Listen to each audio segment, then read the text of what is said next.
Dating as far back as 4000 BCE, records show doctors and physicians developed a, okay, how should I put this? Thirst for knowledge when it came to their diabetic patients. And some 6,000 years later, in 1980, off the coast of Cape Cod, scientists turned to the deep sea and a scary-looking fish to advance their research. And roughly a decade after that, researchers spent their time studying spit from a literal monster in the American Southwest. All these stories work their way through history to arrive at one point in time. This moment right now. Okay, David. I will have you know that I have been studying up. What? You've been studying it? What do you mean? Okay, well, every episode last season, you started with these 3 ridiculous non sequiturs that somehow end up tying into an important larger topic. I think you're referring to my inflection points. Right. Premise of the show. Yeah. Got it. You always act like I'm going to be able to guess exactly which topic all these disparate inflection points relate back to. Yeah. And guess what, David? Okay. This new season, no more. Oh. Okay? Okay. I have been doing my homework. All right. I am going to be able to guess what topic we're talking about today based on these inflection points. Okay, here we go. This is incredible. You have no idea how happy this makes me. I'm so glad to hear this. So tell me, what am I talking about today? Okay, so the inflection points were 6,000 years ago, doctors had a thirst for knowledge, whatever that means. You could call it that. Okay, there's a deep sea fish. Some kind of monster spit in the Southwest. Yeah. I'm gonna get it. I'm gonna get it. Give me. I can tell you're close. Give me 5. Give me like 10 minutes. 10 minutes. Okay. Shoot. Well, I just need to look through some of these materials. I've got an encyclopedia here. Okay. Well, all right. The episode's only about 30 minutes, so it's kind of like you're asking for a third of the show. I don't know. All right. Fine. Why don't you just give me a hint? Okay. Well, today we're talking about a certain class of drugs that has been all over the headlines recently. I think you'll recognize one of them for sure. Does Ozempic ring a bell? Oh, yes. Okay. We're talking about GLP-1 drugs. That's the topic. Yep, nailed it. This is Inflection Point. Spanning a century of reporting from C&EN, this podcast traces discoveries from our past to how they shape our present and will change our future. I'm Gina Vitale. And I'm David Anderson. Okay, so David, I think we should start this episode off with a little semantic note. Okay, perfect. Research shows that our listeners really love those. Who doesn't love a semantic note? Well, in this case, it's important to understand what we're talking about here. So the term GLP-1s has become kind of a shorthand for how we refer to drugs like Ozempic and Mounjaro. But really the proper thing to call them is GLP-1 receptor agonists or GLP-1 agonists. Okay, yeah. Now, let's say you were talking to someone who didn't know what a receptor agonist was. Yeah, imagine that scenario. Yeah. Sure. Well, let's break that down. Okay, let's start with receptors. So certain natural chemicals in the body, such as hormones, bind to receptors. You can think of hormones as a key and receptors as a lock. Okay. They slot together. And when they slot together, they cause an action or a set of actions in the body. Sounding familiar? Okay, yeah, I think I follow. So the receptors are kind of like a lock and the hormones are kind of like a key? Yes. So, as we said before, these drugs are GLP-1 receptor agonists. Now, in this kind of medical context, an agonist is a substance that mimics the natural chemical that slots in with the receptor. So, if the receptor, as we said, is a lock, then an agonist is a copy of the key. It may not be an exact copy, but it's good enough to slot into the lock. So, in other words, a GLP-1 agonist may not be chemically exactly the same as the natural hormone in the body, but it's close enough that it can bind to that hormone's receptor. Okay, so if Ozempic is a GLP-1 agonist, that means it mimics a hormone called GLP-1? Exactly, yes. GLP-1, or glucagon-like peptide 1, is a naturally occurring hormone within our bodies. Everybody produces GLP-1. Our gut makes it and releases it after we eat. These GLP-1 hormones swim through our bloodstream and eventually make their way to their receptors. They bind to those receptors, and this binding sets off several actions. One of the big ones is that it spurs your pancreas to release insulin.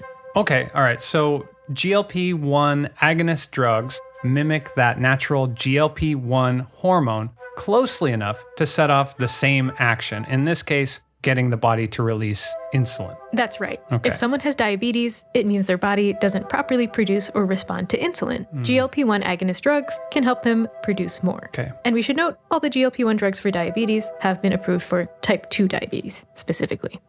Wow, Gina, I have to say, you really have been doing your homework. Oh, well, thank you. I appreciate that. I mean, to perfectly segue into the first inflection point like that, I am impressed. Well, I wasn't even really trying to. We There's didn't even no get to the need to weight be loss modest, part of- Gina. You did your homework and it paid off. Well, I wasn't exactly done explaining. Let's zip on back to 4000 BCE. Okay.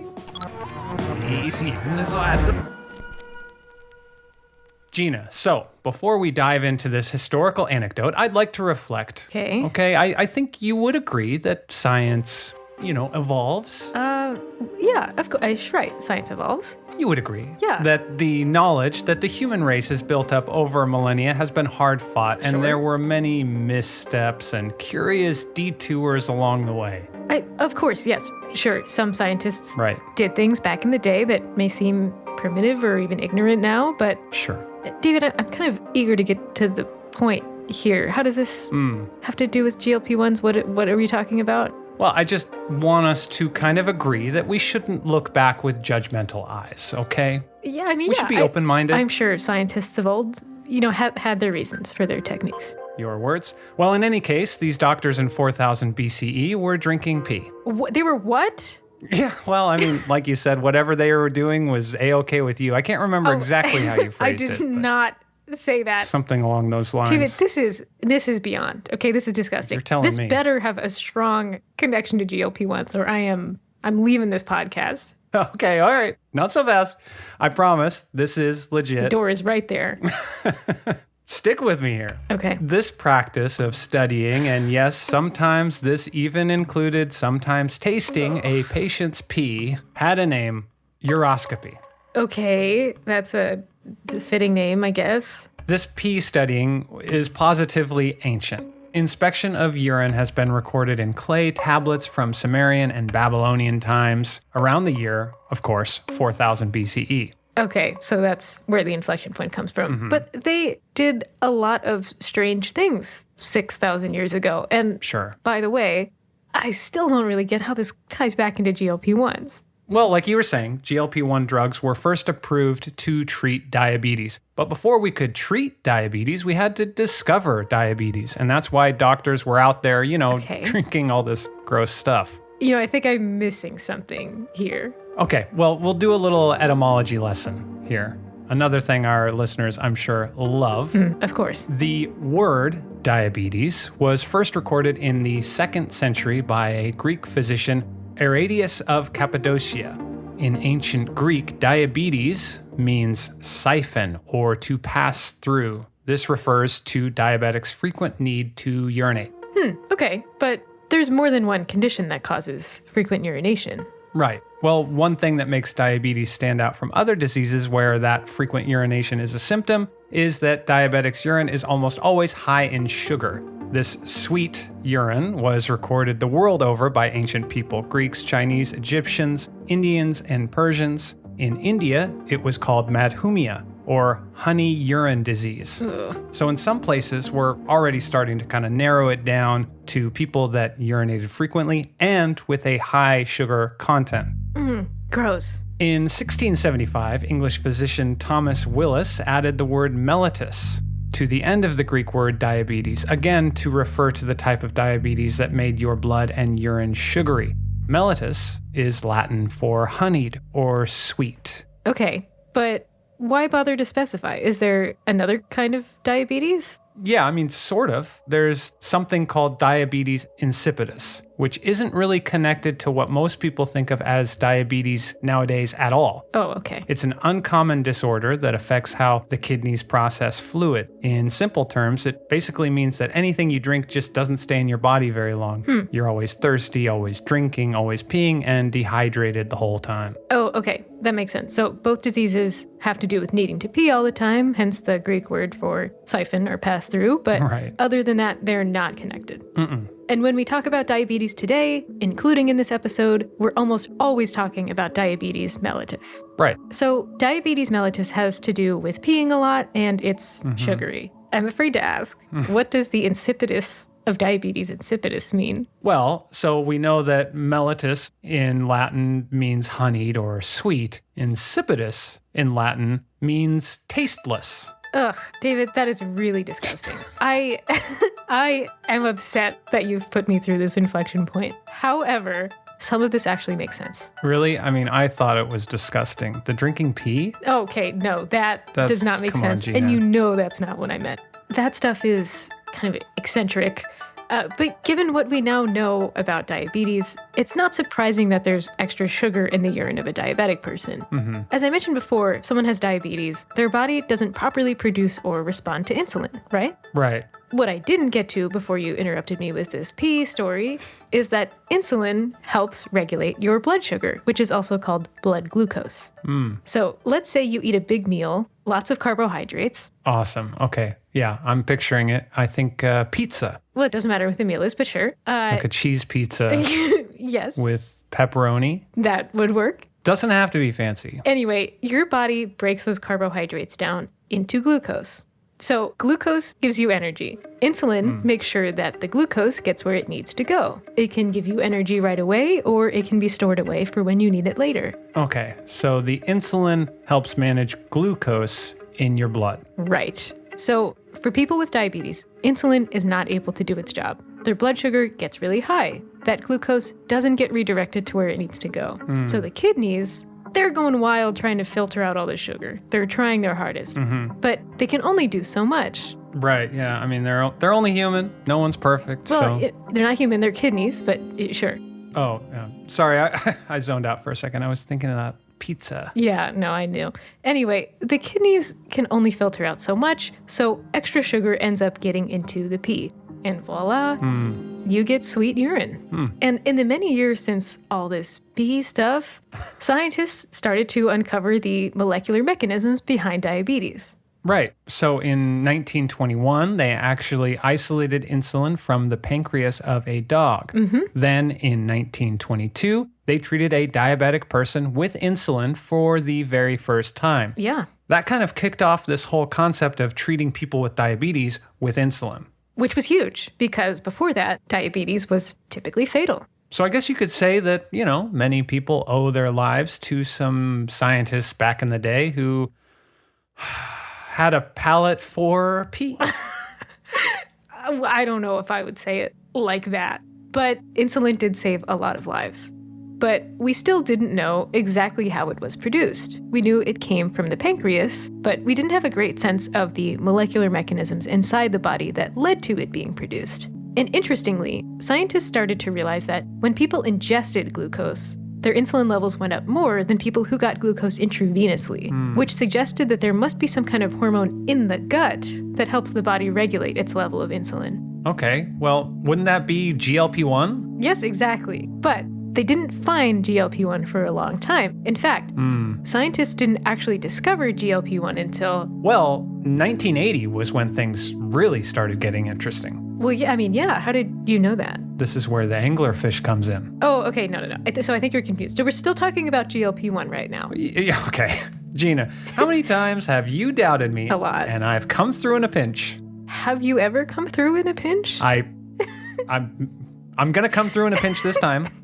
Okay? Okay. You'll be so excited because the, quote, ugliest fish in the world is very important to the discovery of GLP-1. Let's go back to 1980.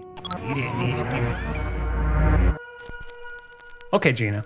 It's 1980, and we are working on a deep-sea trawler off the coast of Cape Cod, and we're looking for anglerfish. Okay. I mean, I'm not really like a boat person, but why are we... Feel the warm sea breeze. Yeah. Listen to the seagulls, Gina.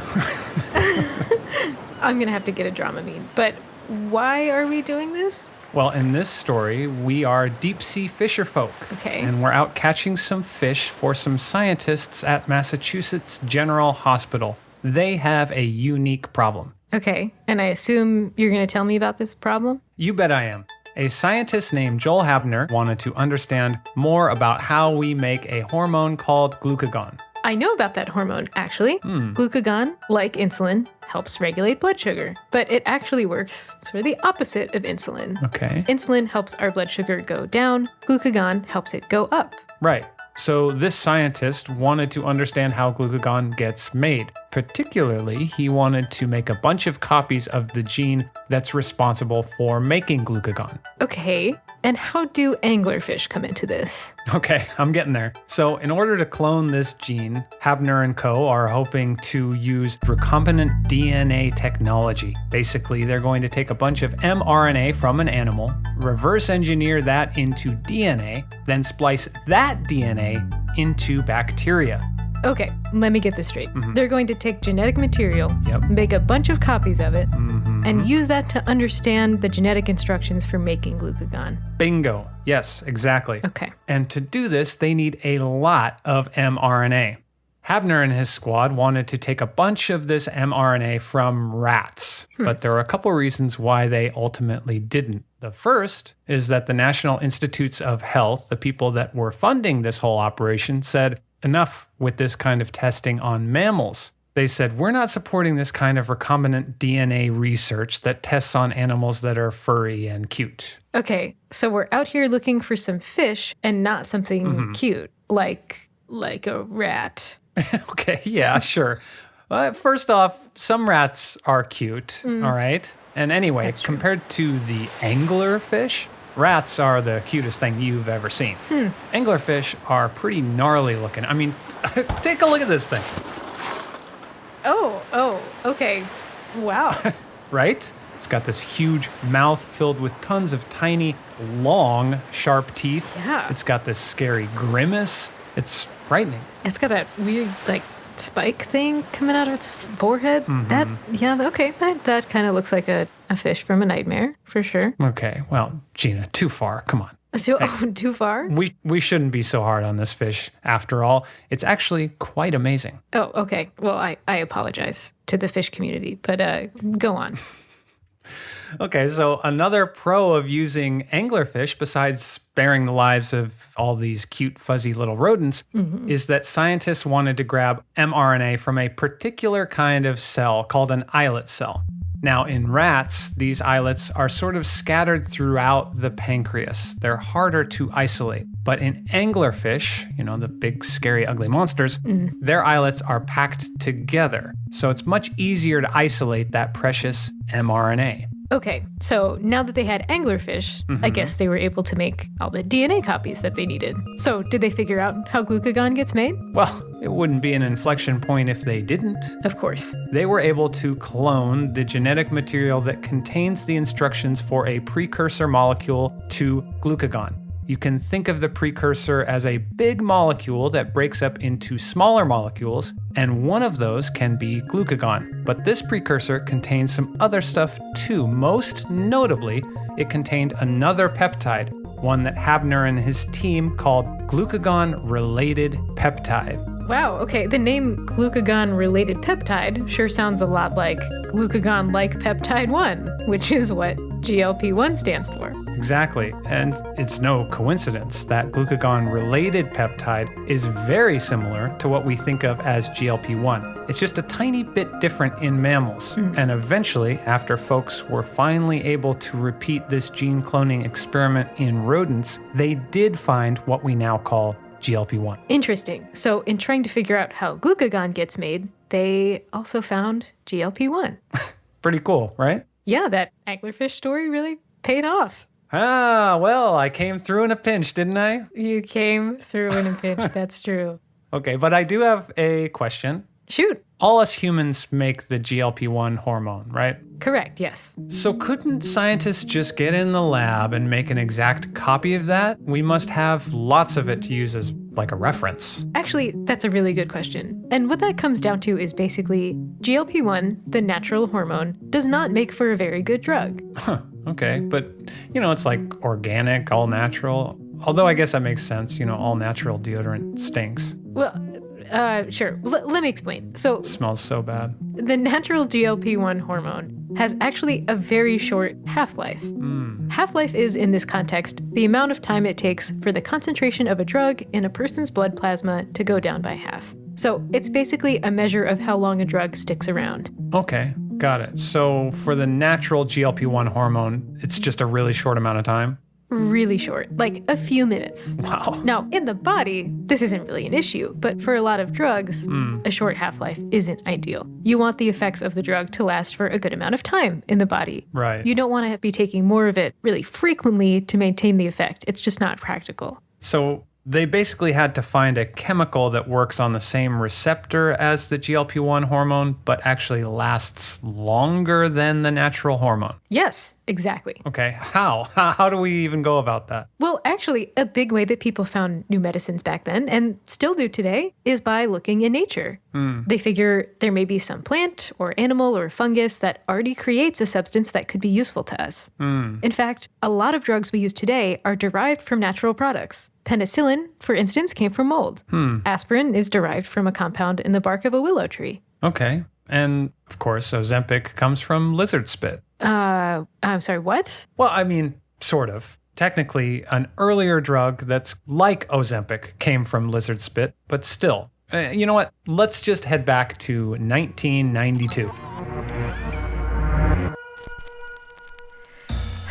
Okay, first, you dragged me to a deep sea fishing boat, which I did not love. We had the time of our lives. Now we're what? In the middle of the scorching desert? What is this? You betcha. Giddy up, partner. We're in the American Southwest. And instead of looking for some spooky deep sea fish, we're looking for a monster. A monster? We're looking for a monster? Well, a Gila monster. It's a venomous lizard out here. And hey, see, look, they're cuter than the fish, that's for sure. Oh, yeah, okay.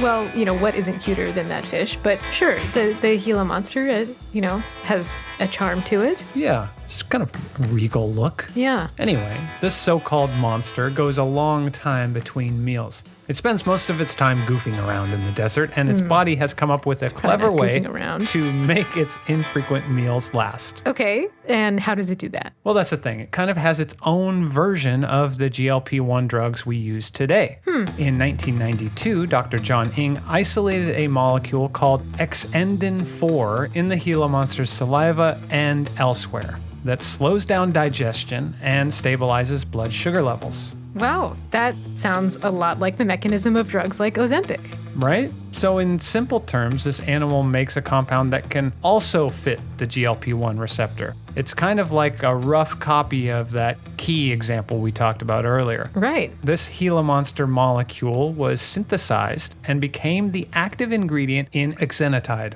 Its commercial name was Byetta, and in 2005, it became the first GLP-1 agonist approved by the Food and Drug Administration. Okay, 2005. So this is all like relatively new. Yeah, I mean, it's kind of wild to think about how recently all this happened, at least on the pharmaceutical side. Yeah. So we have that first approved drug. Then, as scientists often do, they just can't leave things alone. They got to improve on an idea.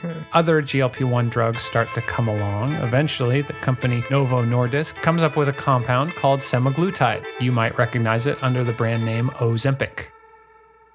Okay, David, check this out. Okay. I've got an inflection point of my own. What? Yeah. Okay. Yeah. Wow. You have the floor. Show me what you got. Okay, let's go back to 1996. Wait, nothing happened. David, where's the cool noise? Why didn't it do the thing? You just need to press the inflection point button. The button? Yes, right. The one on the table the big red one says inflection the point. red button? Oh. I press it when I do my... Oh, okay, this one. Yes. Cool. Got it. So, okay, all the compounds in the drugs that you just mentioned were initially approved to treat diabetes, but in the 90s, around the same time as the scientists found that lizard spit compound that would lead to the first approved GLP-1 agonist, evidence started to emerge that the GLP-1 hormone actually plays a role in satiety. You know, it increases the feeling of fullness after you eat. Right. Okay. So people don't have as much of an appetite or feel as hungry. They start to eat less and they lose weight. Exactly. So even in the 1990s, scientists were thinking that GLP-1 agonists could be used for weight loss. And eventually, companies started taking their approved GLP-1 diabetes drugs and testing them for weight loss. So in 2014, we get the first ever GLP-1 drug approved for weight management. This was a compound called liraglutide, and it had first been approved for type 2 diabetes 4 years earlier in 2010. Wow. Okay. So hold on. The first GLP-1 weight management drug was only approved like a little over a decade ago? Yeah. Like we said, this is all still pretty new. And semaglutide, the compound in Ozempic that you mentioned, has followed a similar path. It was initially approved for type 2 diabetes in 2017 under the name Ozempic, and it was then approved in 2021 under the name Wegovy for weight management. Interesting. And Gina, I have to say, hey, well done on the bonus inflection point. Oh, thank you very much. No big deal.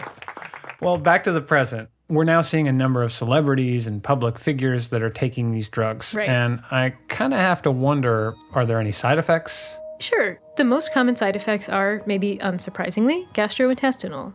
Things like nausea, vomiting, diarrhea, and constipation. Okay, and what about Ozempic face? What is that? Right. This is when people seem to have sort of a gaunt face, right? That really just comes down to losing a lot of weight in your face pretty quickly. That could happen with anything that makes you lose a lot of weight fast, not necessarily just GLP-1s. Oh, okay. Got it. But this is a drug that people might have to take for a long time, right? Do we know what the health outcomes could be? Actually, right at the beginning of this year, a big study came out from the Washington University School of Medicine in St. Louis and the Veterans Affairs St. Louis healthcare system that tried to untangle that a little. Using health data from over 2 million people, they looked at which health outcomes are associated with taking GLP-1s. And the results are really fascinating. Okay, fascinating, like good or bad? Well, actually, some of both. The drugs were associated with a decreased risk of substance use disorders, Alzheimer's, dementia, cardiometabolic disorders, and several other generally bad things. That's incredible. Okay. Yeah, and there's actually already research into using GLP-1 drugs to treat several other conditions like mental health disorders and neurological conditions. And just last year, the FDA approved Wegovy for lowering the risk of cardiovascular events like heart attack and stroke. Wow. It's hard to tell how many things GLP-1s might be used to treat one day. That is really, really wild. I could have never imagined that it would be used for all that stuff. Yeah. Surely there must be some negative side effects. Yes, that study found an increased risk of gastrointestinal disorders, arthritic disorders, drug-induced pancreatitis, and several other things. Okay, well, that makes sense. I mean, it could never really be like black or white, good or bad. Right. So as is often the case with pharmaceuticals, it's important to balance the health effects of the condition you're treating with the potential health effects of a drug. Sure. But I think it should go without saying for anyone who's listened to this podcast, David and I are not doctors. Okay, well, speak for yourself. Well, I think I can speak for you too. I spend a lot of time watching YouTube shorts. I've seen so many clips from ancient aliens. I don't know, if there is such a thing as a doctor of alien, Okay, but David, I need to hear you say it. I think our legal team at C&EN needs to hear you say it. Oh, okay. All right. Twist my arm here. Legally speaking, I, of course, am not a doctor. In any context, you are not a doctor. And I feel a little bit silly even saying it because it's so obvious, but we are not remotely qualified to give medical advice. So if you are on a GLP-1 drug or thinking about taking one, please talk to your healthcare provider. And speaking of us not knowing things, say, we've been talking about GLP-1 drugs a lot. The whole episode, you might say.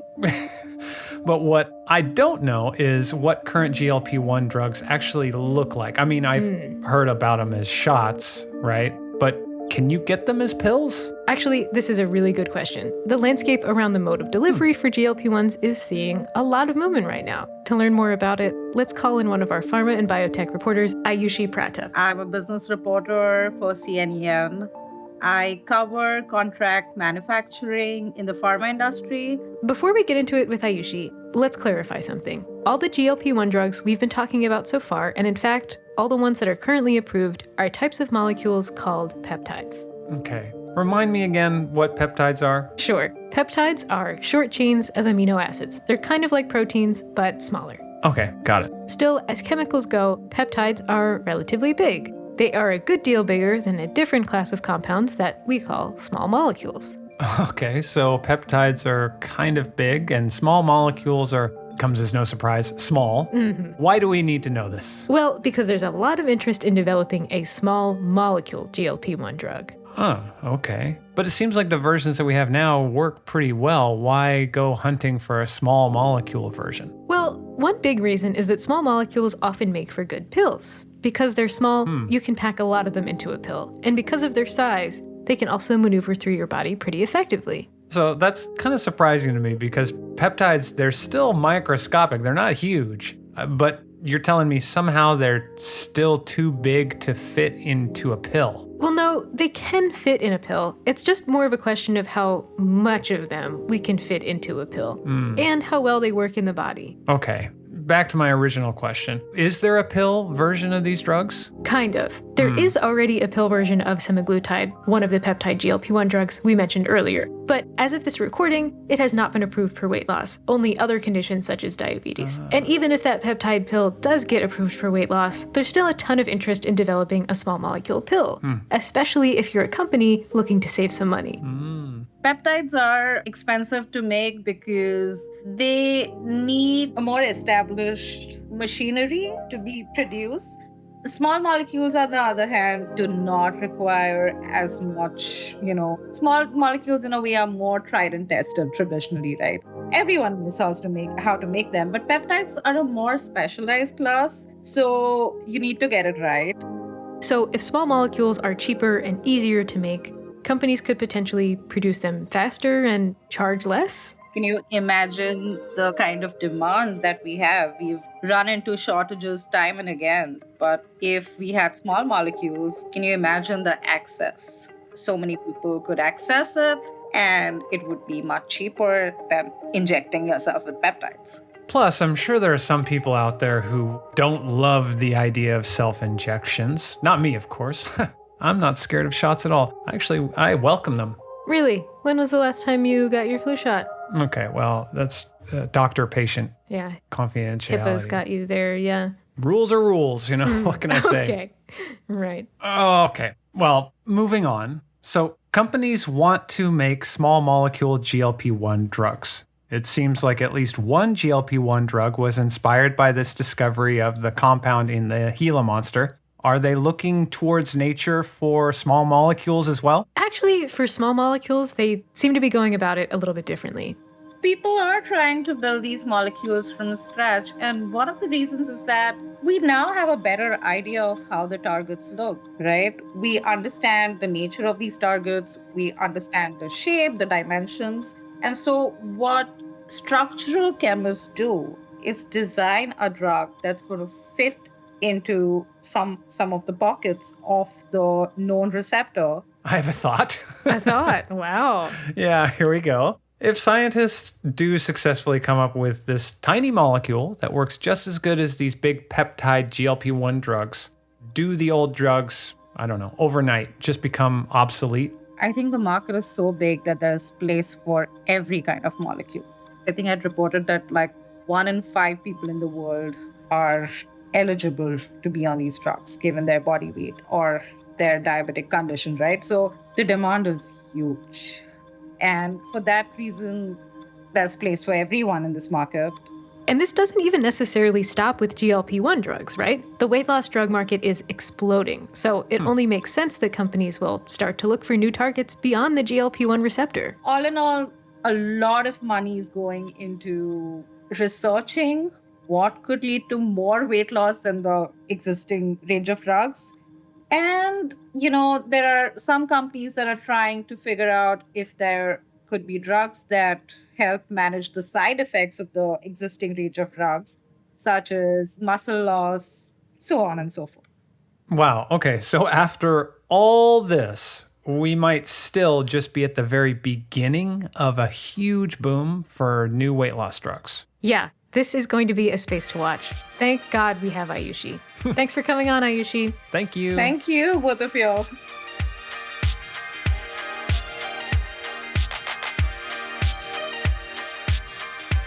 Gina, I have to say, all this talking about appetite and satiety has ironically made me very hungry. You're still thinking about that pizza from before, aren't you? Of course I am. Yeah, the big cheesy one. Extra cheese, of course. Right. And I've decided maybe I'll be a little healthy. I'm going to add the green peppers. I still want the anchovies. Tell you though. what, why don't we go through the inflection points for next episode, and then we can call in a pizza. The inflection points for the next episode are: in 1865, there's this monk in a garden who makes a world-changing discovery that, at the time, no one even pays attention to. Then, in 1979, a woman leads a research expedition to a remote village in Venezuela in an attempt to find the gene that has been haunting her family for generations. And in 1987, Japanese scientists found something, frankly, unbelievable in the DNA of a bacteria that cracked open a new field in genetics. Wow, okay. All right. So we've got a monk in a garden. We've got really cool expedition to Venezuela. It sounds like DNA in a bacteria. Okay, you know what? Here's my new idea. Why don't we order that pizza? Yeah. And then by the time it gets here, I am sure Sure. I will have it. I will have the topic figured out. I think pizza first, that'll get the brain juices flowing. Get the carbohydrates, the energy. And maybe we should even just wait until after we've eaten the pizza to figure all this out. That sounds good.